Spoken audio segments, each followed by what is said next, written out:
السلام عليكم ورحمة الله وبركاته. طلاب تانية اعدادي عاملين ايه؟ النهاردة معاد شرحنا في الدرس التاني من الوحدة التانية. اتكلمنا على الدرس اللي فات عن حاصل الضرب الديكارتي وظبطناه وعملنا فيه كل حاجة. النهاردة العلاقة، انا درس العلاقة والدالة. الدور على درس العلاقة والدالة عندنا. انا هبدأ الحصة بتاعتنا بمثال على طول، مش هقعد اخش في تفاصيل كتير، هنفهم من المثال وهنطبق عليه بمنتهى السهولة. فبسم الله يلا بينا نبدأ. بيقول لي إذا كانت إكس بسالب 1 وزيرو واتنين وواي باتنين وتلاتة وخمسة وستة، وبيقول لي وكانت آر. مين آر دي؟ آر دي يعني علاقة. حتى هنا قال لك آر علاقة من إكس إلى واي، حتى لو ما قالكش علاقة أنت عارف إن آر عبارة عن علاقة، حيث إكس آر واي يعني إكس في علاقة مع الواي. تعني جينا للحتة الجامدة بعد كلمة تعني نعمل برواز على الحاجة اللي بعدها. ليه؟ تعال اقول لك الحاجة اللي بعدها ايه. هو قال لي دايما لكل اكس بتنتمي لاكس واي بتنتمي لواي، مش هتهمني انا، ده اللي يهمني اكتر حاجتين تهمني في السؤال المجموعتين دول والشرط اللي بعد كلمة تعني. ليه يا مستر مهم؟ لان هو في اول حاجة بيقول لك اكتب العلاقة كمجموعة ازواج مرتبة. شايف تعني دي؟ ده شرط المسألة، عدد نجيبه من واي يساوي عدد اجيبه من اكس لما اجمع عليه 3.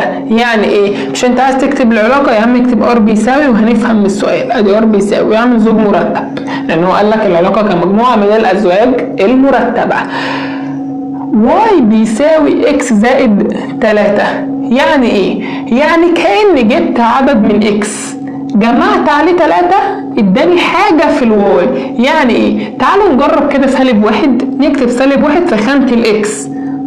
تعالوا نجمع كده على سالب 1، احنا قلنا سالب 1 تبع اكس نجمع عليه 3، سالب 1 زائد 3 الناتج يبقى 2.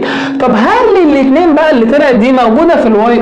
اهي. يبقى كده سالب 1 و2 وده كده الزوج المرتب الاول. تعالى جربها. سالب 1 اللي هو في الاكس اجمع عليه 3 هيديني 2. طب 2 هي موجوده في الواي عشان كده كتبتها. طب لو مش موجوده ما اكتبهاش ومش هيبقى في زوج مرتب اصلا. واحده كمان، احنا كده جربنا السالب 1، نجرب الصفر. صفر واعمل فاصله، صفر اجمع عليه 3 يديني 3. ال3 موجوده في الواي اهي، فيبقى صفر ومين و3. اتبقى الاثنين، 2 ومين 2 اجمع عليها 3 يديني 5. الخمسه موجوده الخمسه موجوده. يعني كده العلاقة قالت لي كل عدد من اكس اجمع عليه 3 يدي لك عدد موجود في واي، وهو ده اللي حصل. في عدد تاني في الاكس؟ لا خلاص خلصت كده. بمنتهى البساطة جبنا العلاقة كمجموعة من الازواج المرتبة. حلو. قال لي اكتب الصورة في جدول. هنعمل الصورة في جدول ازاي؟ هنعمل جدول بالمنظر ده.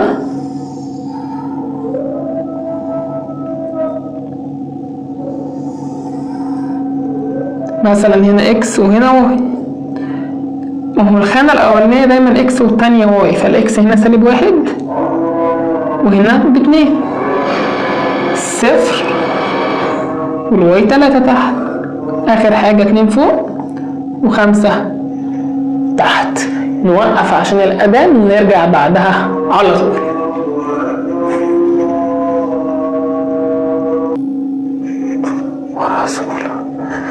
ورجعنا بعد الأذان. طبعا لازم لما نسمع الأذان زي ما اتفقنا نوقف كل حاجة ونتوضى ونصلي، وبعدين نبقى نكمل عادي. حتى لو بتتفرج على الدرس عندي ايه المشكلة؟ الأذان نوقف، قصدي الأذان قال وقف الفيديو، ردد وقول الدعاء وقوم اتوضى وصلي وظبط دنيتك وتعالى كمل عادي. الدنيا يعني مش هتطير. أهم حاجة طبعا ربنا في المقام الأول طبعا. يعني نرجع بقى. عايز العلاقة امثلها بالمخطط السهمي. العلاقة اللي هي دي اللي هي الار، انا كل ده بلعب بقى على الار. مخطط سهمي زي ما عملنا كده قبل كده. هنا دي الاكس وهنا دي الواي. الاكس كانت عبارة عن سالب 1 وصفر و2، والواي كانت عبارة عن 2 و3 و5 و6. العلاقة سالب 1 رايح ل2، من سالب 1 رايح ل2، من 0 رايح ل3، من 2 رايح لمين؟ لل5. طيب الجزء الرابع من السؤال بيقول لي مثل العلاقة بيانيا. بيانيا يعني عندي محاور اكس وواي زي الشبكة التربيعية اهو، دي كده طبعا الاكس وهنا دي كده طبعا الواي. نحط مثلا شوية عدد. انا اكبر عندي هنا في الاكسات الموجبة اكبر حاجة 2 1 مثلا 2 3، هنا مثلا -1 -2 -3. هنا مثلا الواي كبيرة شوية فنعليها سنة 1 2 3 4 5 مثلا، -1 مثلا -2. ونبدأ نمثل النقط من -1 ل2. -1 اهي في الاكسات اطلع ل2 يعني مثلا هنا دي اول نقطة. النقطة التانية من 0 ل3 الاكس ب0 اقف على محور واي، يعني هقف عند محور واي بكام؟ ب3 اهو على المحور نقطة. من 2 ل5 من 2 اطلع لحد مين؟ ال5. بس كده ما تعملش حاجة تاني، هو ده التمثيل البياني، نقط بمنتهى البساطة. اخر حاجة اذكر المجال والمدى. شايف العلاقة دي؟ الجزء اللي فيه اكس هو ده المجال، والجزء اللي في واي ده المدى. يعني مين الجزء اللي في الاكس؟ -1 و0 و2 يبقى ده المجال. المجال اكتبه كده علامة مجموعة 0 او عفوا بدأنا في -1 و0 و2. طيب كده جبنا المجال. ايه المدى؟ المدى قلنا هناخد الجزء اللي في واي اللي هو ال2 وال3 ومين؟ وال5. نفس القصة كده مجموعة 2 و3 وال5. بس كده. ده كان سؤال باين لي ان لما يكون في علاقة بين اكس وواي اكتبها ازاي، اعملها مخطط سامي، امشيها مخطط بياني. على فكرة احب اقول لك ان يعتبر الدرس خلص، اللي جاي كلها افكار مبنية. ده انت لو فهمت المثال ده صح انت فهمت الدرس كله. ناخد فكرة مثلا كمان عادي. اذا كانت اكس بيساوي 2 1 0 -1 وكانت ار علاقة على اكس، حيث اكس في علاقة مع واي تعني اكس معكوس جمعي للعدد واي. بعد كلمة تعني مستطيل كده عشان ده الشرط بتاعي. حلو اوي، حلو يا مستر انا فهمت المثال الاولاني. اجي اجيب العلاقة بين اكس وواي ما الاقيش واي. ازاي يا مستر انت مديني اكس بس انا مش لاقي واي؟ في المثال التاني كنت مديني اكس وواي. اقول لك ستوب بقى عندك.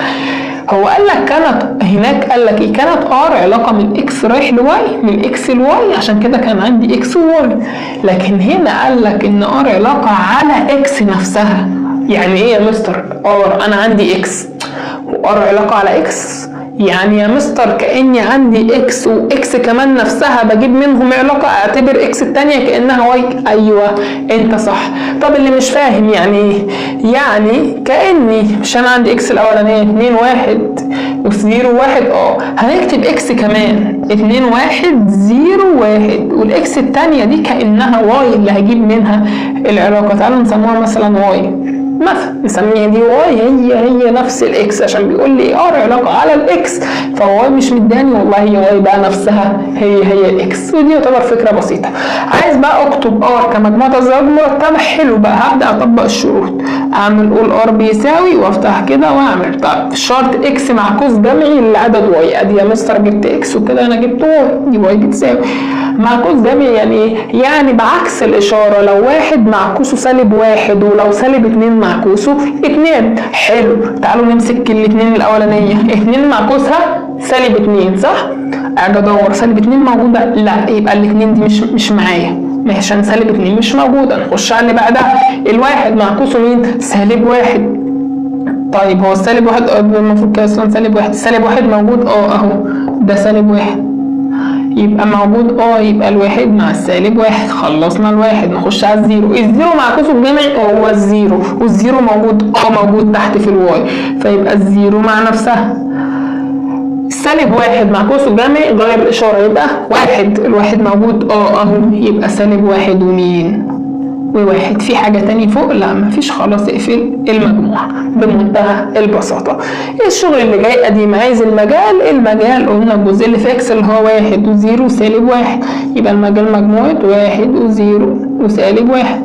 طب المدى الجزء اللي في واي -1 و0 و1، -1 و0 و1. طيب مثل العلاقة ده كان جزء 3 من نفس السؤال. مثل العلاقة بالمخطط السهمي. طيب المخطط السهمي اهو، احنا قبل كده عملناه بالطريقة اللي هي التانية، هنعمل اكس واي ونشتغل زي الشغل ده عادي، بس تعالوا نعمله لكم بالطريقة التانية. احنا ما عملناهاش قبل كده. الطريقة التانية اللي هي شبه دي. يعني ايه الطريقة التانية اللي شبه دي؟ هنكتب عناصر اكس مثلا 2 1 نفرقهم كده 2 1 مثلا 0 سالب 1 ونعمل نقط كده عند كل واحد، وزعناهم بنوزع ارقام اكس كده ونبدا نعمل ايه. هي الواحد رايحه لمين؟ لسالب 1. اجي من 1 واعمل كده رايح لسالب 1، السهم من 1 لسالب 1. طيب الزيرو رايح مع الزيرو، ايه ده؟ يعني الزيرو رايحه مع نفسها، خلي الزيرو هنا جوه. الزيرو رايحه مع نفسها. طب يا مستر اعملها هنا ازاي؟ لو لقيت عدد عنده دايره يعني بيلف حوالين نفسه، يعني كانه هو ونفسه في الزوج المرتب، يعني 0 و0 1 و1 2 و2، فزيرو وزيرو اعمل عند الزيرو كده دايره بالمنظر ده واعمل سهم لافف بالمنظر ده كده. انا قريت من 1 لسالب 1 ومن 0 رايح ل0. اخر حاجه من سالب 1 رايح ل1. من سالب 1 فوق هنزل بقى العكس، سهم معكوس من سالب 1 اتجاهه رايح لمين؟ ل1. طبعا الاثنين زي ما هي اصلا ما فيش حاجه عندها. وممكن اعمله برده بالطريقه الثانيه العاديه، انا قلت اقول لكم دي واقول لكم برده دي. طيب مثل العلاقه بيانيا. البياني طبعا ده ثابت اهو، ده هنا اكس وهنا ده واي. اعلى حاجة عندي هنا مثلا ممكن نعمل 1 2 3 سالب 1 سالب 2 سالب 3، هنا مثلا سالب 1 سالب 2، وهنا موجب. عفوا الصيام شكله مقصر. طيب تحت فوق موجب يبقى تحت سالب، وابدا امثل من 1 لسالب 1 اهو نازل لسالب 1 في الواي، ومن 0 ل0 يعني نقطة الاصل اللي هي دي. اخر حاجة من سالب 1 طالع لمين؟ لل1. سبحان الله هي كانت معمولة اصلا.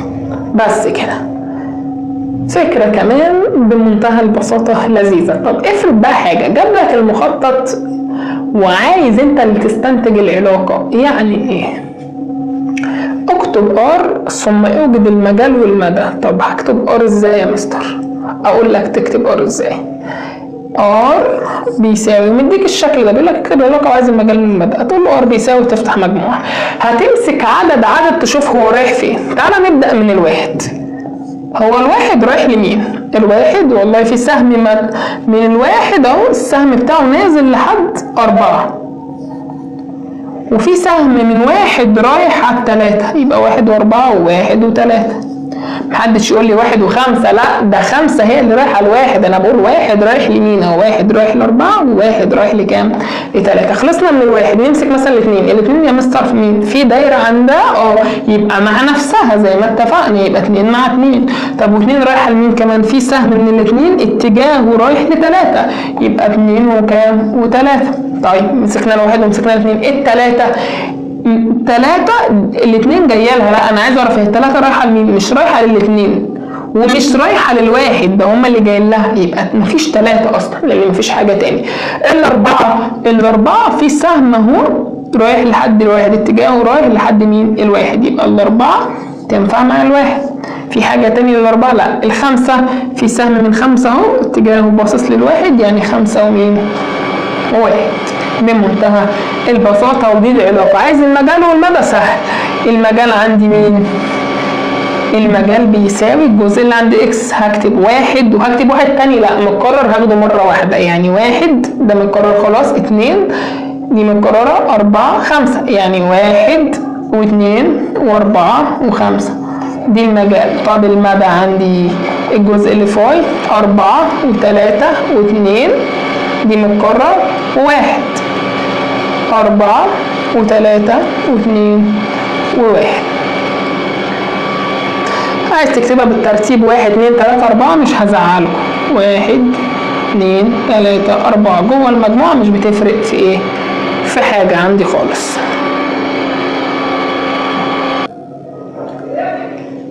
ناخد الفكرة التانية من الدرس بتاعنا. هي نفس الفكرة بس هنزود حاجة. هاجي في الاخر اقول لك اللي قدامي ده العلاقة بتمثل دالة ولا لا، نفس المسألة، واجي اقول لك هي العلاقة بتمثل دالة ولا لا.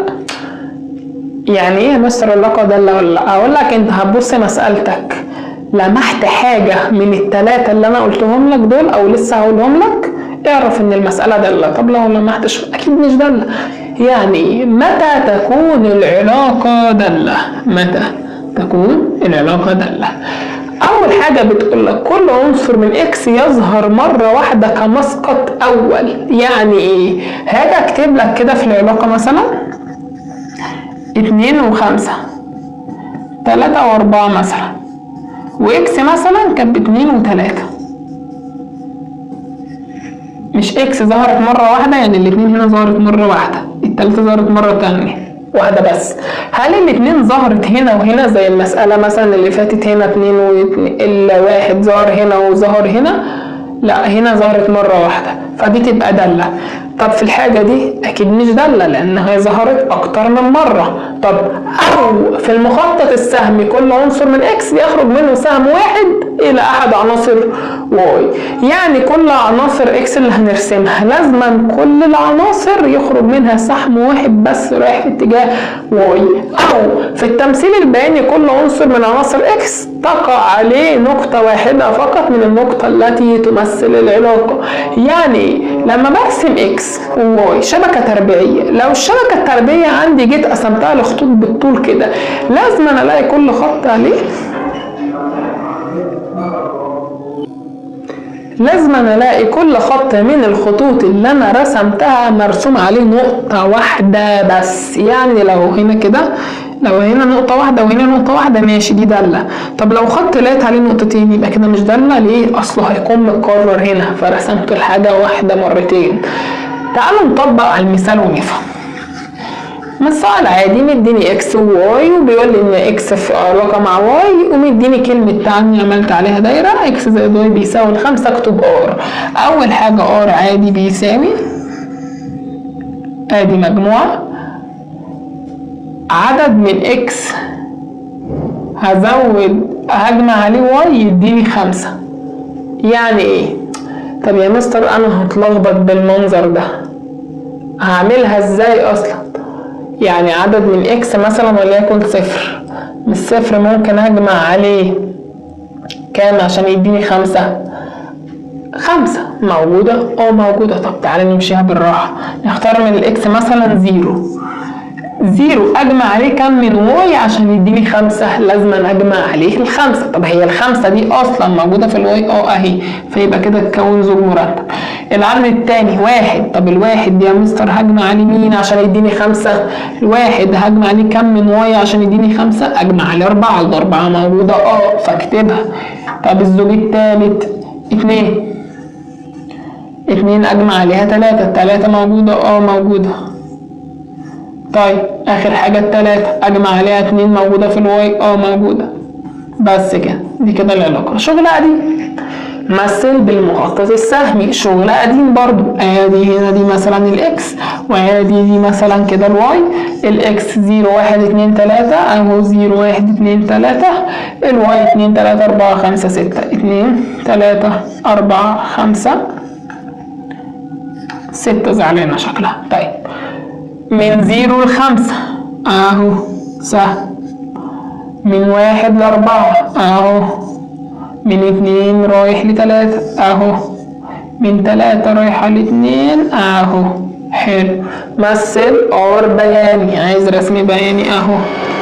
ادي الواي وادي الاكس مثلا هنا كده اهو 1 2 3 4 1 2 3 4 وليكن 5 -1 -2 مثلا -1 -2.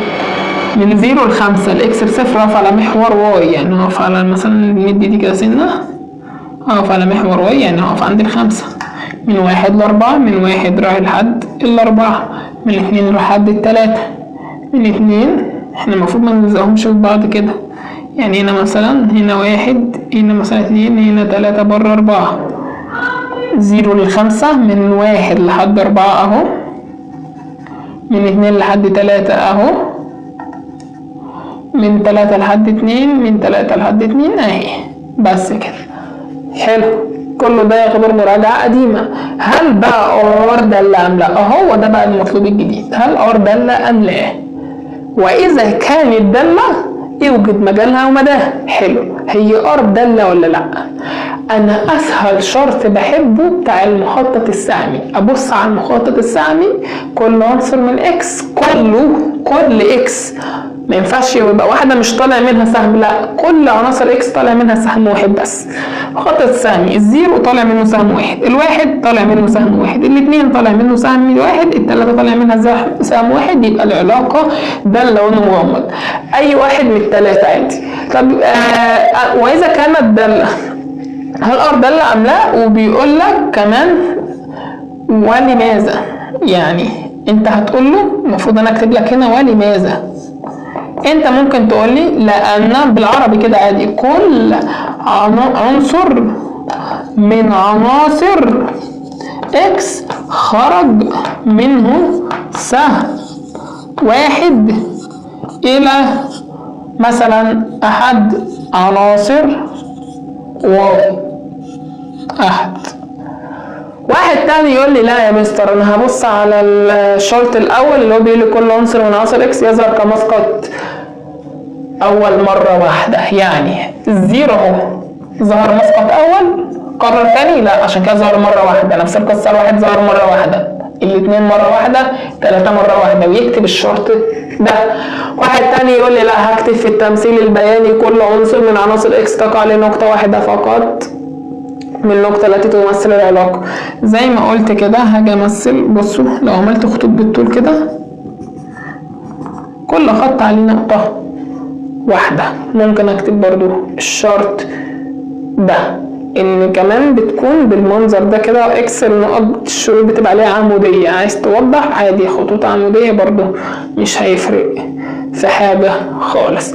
طب مثلا لو عندي اداني علاقة عادي ورسمت مثلا السؤال كده خلص، انا بقول لك مثلا بقى من عندنا رسمت كده، دي كانت مثلا اكس وواي هنا 1 2 3، مثلا هنا 4 5 6، واحد راح ل4 و2 راح ل5. دي دالة ولا لا؟ لا مش دالة. ليه؟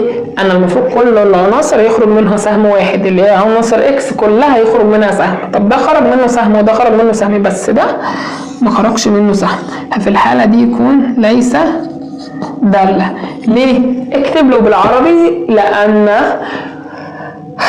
العدد 3 لم يخرج منه سهم متجه إلى أحد عناصر واي بمنتهى السهولة بالبلدي كده. طب نرجع لسؤالنا، هو عايز المجال والمدى. طب المجال هنا مين؟ المجال عندي اكس 0 1 2 3. طب المدى عندي واي 5 4 3 2، يعني 2 3 4 5 لو عايز ترتبها عادي يعني. بس كده يكون درسنا اللذيذ خلص. درس مبني على فهم حاجات من الدرس اللي فات. الوحدة لذيذة جدا ما فيهاش اي حاجة. ذاكروا وشدوا حيلكم. اشوفكم في الفيديوهات الجاية، والسلام عليكم ورحمة الله وبركاته.